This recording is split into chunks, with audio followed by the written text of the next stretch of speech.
कहते हैं कि दुनिया में मन सबसे ज्यादा शक्तिशाली चीज होती है।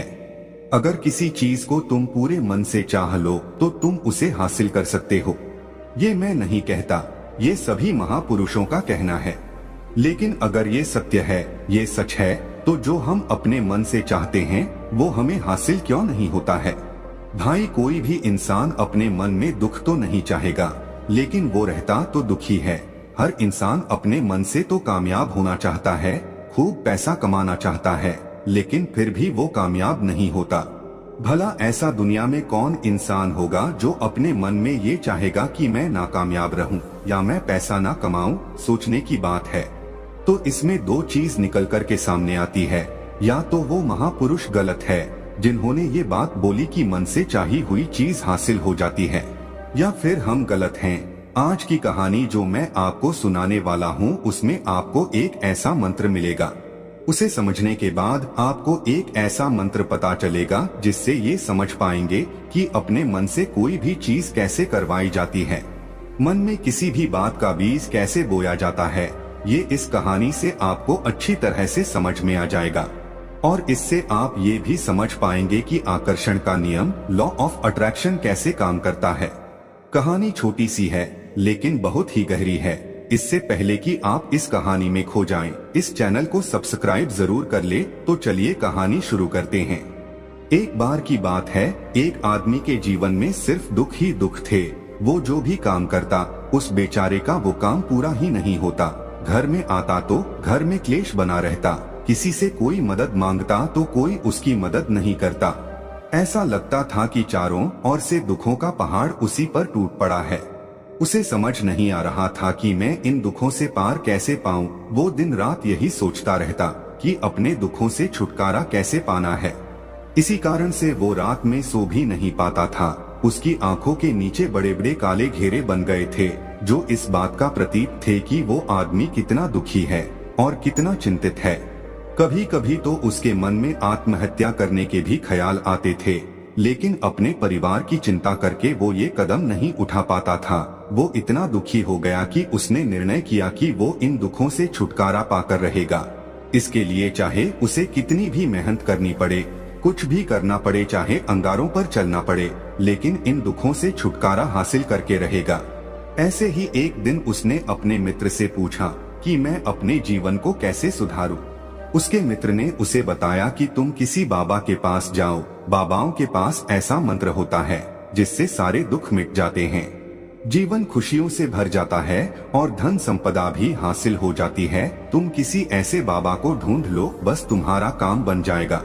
उस आदमी के मन में ये बात पूरी तरह से पक्की बैठ गई कि कोई बाबा ही मेरा दुख दूर कर सकता है, और इसीलिए उसे किसी भी बाबा के बारे में पता चलता तो वो उस बाबा के पास पहुंच जाता, उस बाबा को अपनी समस्या बताता और उससे उसका समाधान पूछता और कहता कि बाबा, मैं कुछ भी करने के लिए तैयार हूँ, लेकिन मेरे इन समस्याओं से मुझे छुटकारा दिला दीजिए। आप जो कहेंगे मैं वो करूँगा, लेकिन मेरे जीवन को सुधार दीजिए।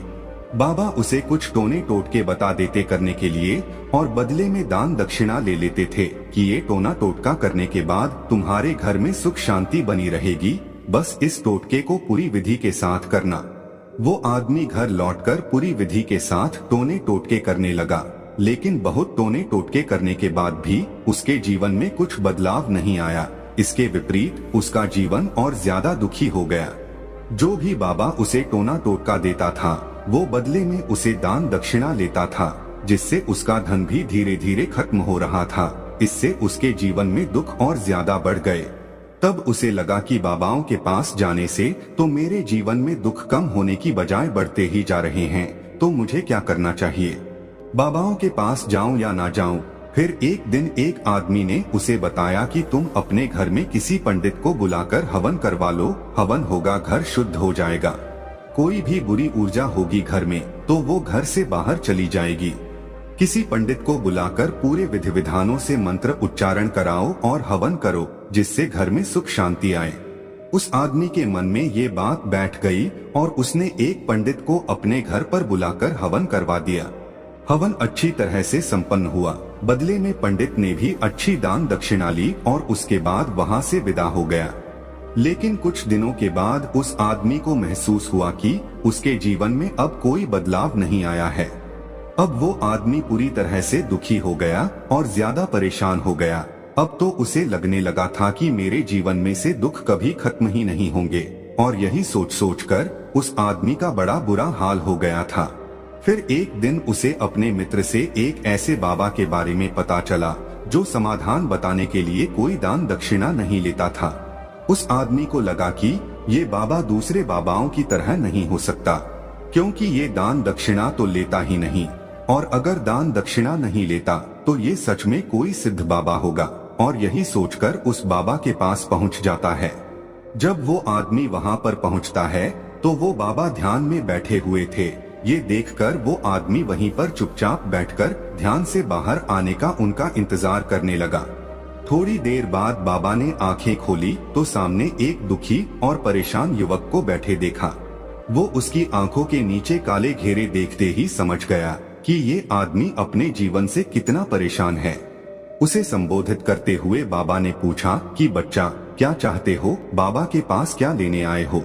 उस आदमी ने कहा कि बाबा, मैं अपने जीवन से बहुत परेशान हूँ। मैंने इन दुखों को दूर करने के लिए बहुत सारे रास्ते अपनाए, हर वो तरकीब करके देखी जो किसी बाबा ने मुझे बताई, हर वो काम किया जो किसी भी इंसान ने मुझे करने को कहा, लेकिन मेरे जीवन में दुखों में कोई कमी नहीं आई।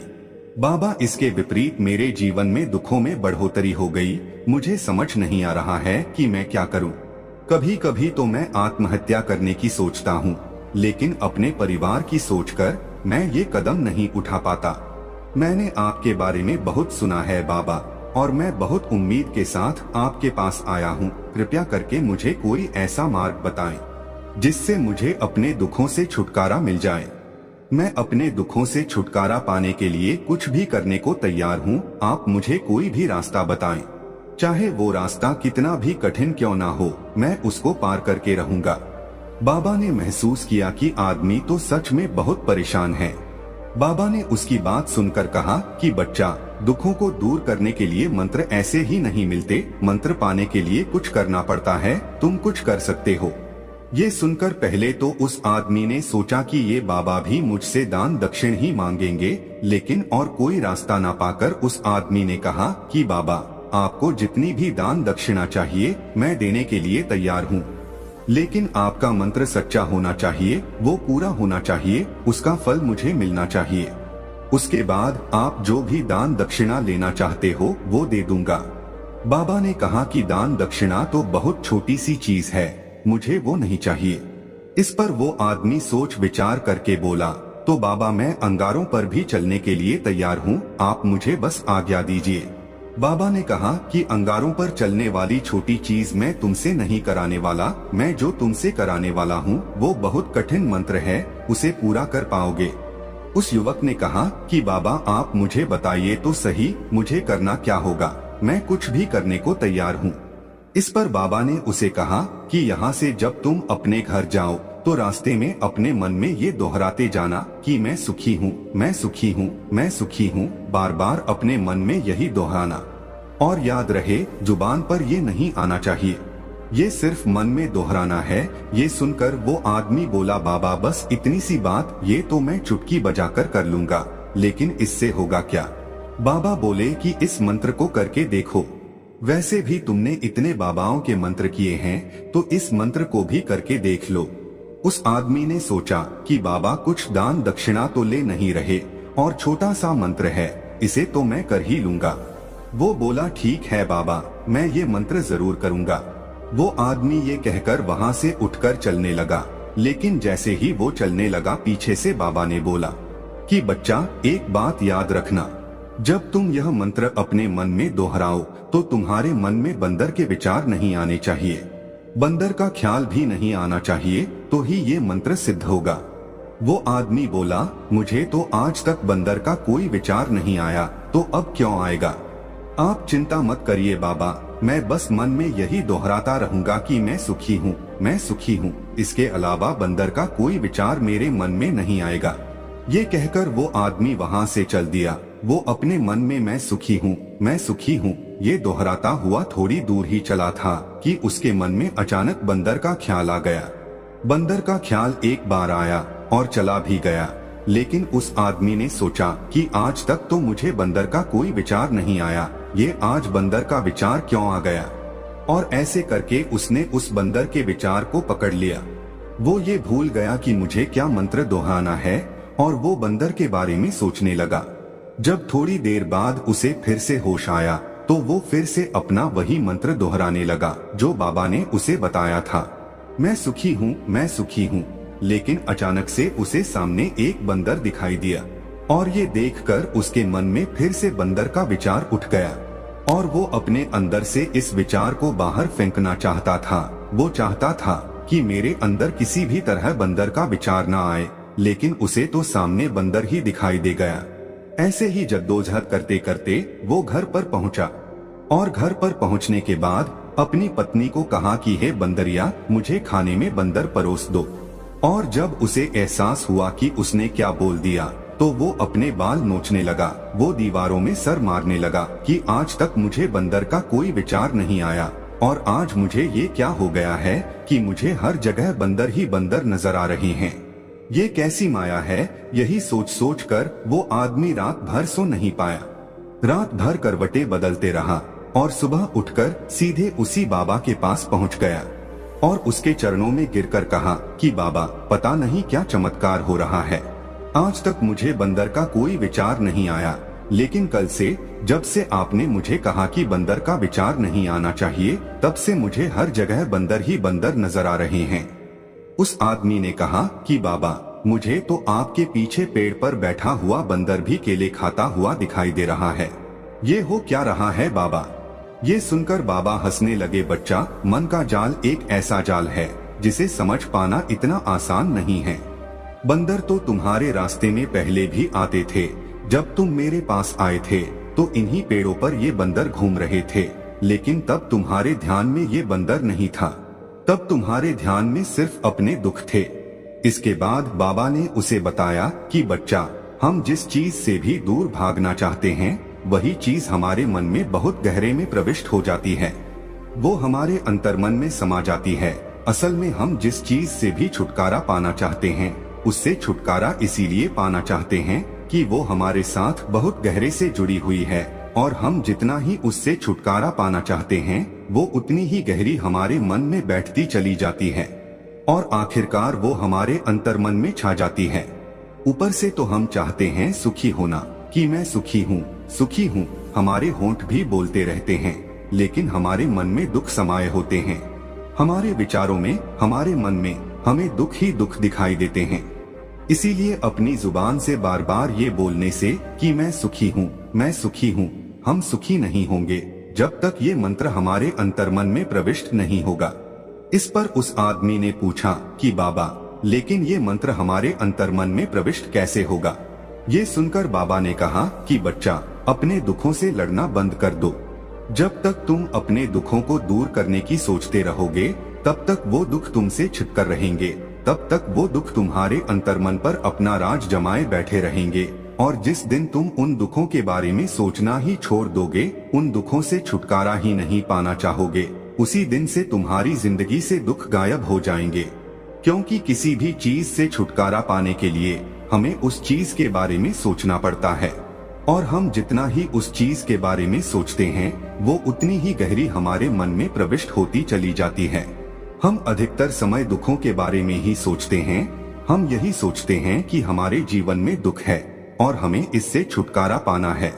इसी वजह से बार बार सोचने से वो दुख हमारे अंतर्मन में प्रविष्ट हो जाते हैं और हमें एहसास भी नहीं होता। इसीलिए अगर तुम दुखों से छुटकारा पाना चाहते हो तो दुखों से छुटकारा पाने के बारे में सोचना छोड़ दो, तुम्हें दुखों से छुटकारा मिल जाएगा। अक्सर आदमी धूम्रपान छोड़ना चाहता है, शराब छोड़ना चाहता है, सुबह अपने आप से वादा करता है कि मैं कोई भी गलत काम नहीं करूंगा, लेकिन शाम को जब लौटता है तो नशे में चूर होकर लौटता है। ऐसा क्यों होता है कि जो हम सोच रहे हैं वो पूरा कर ही नहीं पा रहे हैं। असल में हम उस चीज को बहुत ज्यादा तवज्जो दे रहे हैं, उस चीज को बहुत ज्यादा अहमियत दे रहे हैं। जब भी हम उस चीज को छोड़ने के बारे में सोचते हैं तो हम उसकी इम्पोर्टेंस यानी कि विशेषता और ज्यादा बढ़ा देते हैं। हमारा मन उस चीज के बारे में जितना ज्यादा सोचेगा, शराब या धूम्रपान छोड़ने के बारे में जितना ज्यादा सोचेगा, हमारा मन उतना ही उस चीज के पीछे ज्यादा भागेगा। हमें उस चीज से लड़ना नहीं है, बल्कि बिना सोचे गुजर जाना है। और अगर इस मंत्र को हम समझ लेते हैं तो हम अपने जीवन में जो भी पाना चाहते हैं उससे अपने अंतर्मन में डाल सकते हैं। और एक बार वो लक्ष्य हमारे अंतर्मन में बैठ जाता है तो फिर सफलता पाने में कोई समस्या नहीं आती, कोई दिक्कत नहीं आती। तो दोस्तों, कैसी लगी आपको ये कहानी? कमेंट सेक्शन में जरूर बताएं। और अच्छी लगी तो इस चैनल को सब्सक्राइब करना ना भूले। तो मिलते हैं अगली कहानी में, तब तक के लिए अपना ख्याल रखें।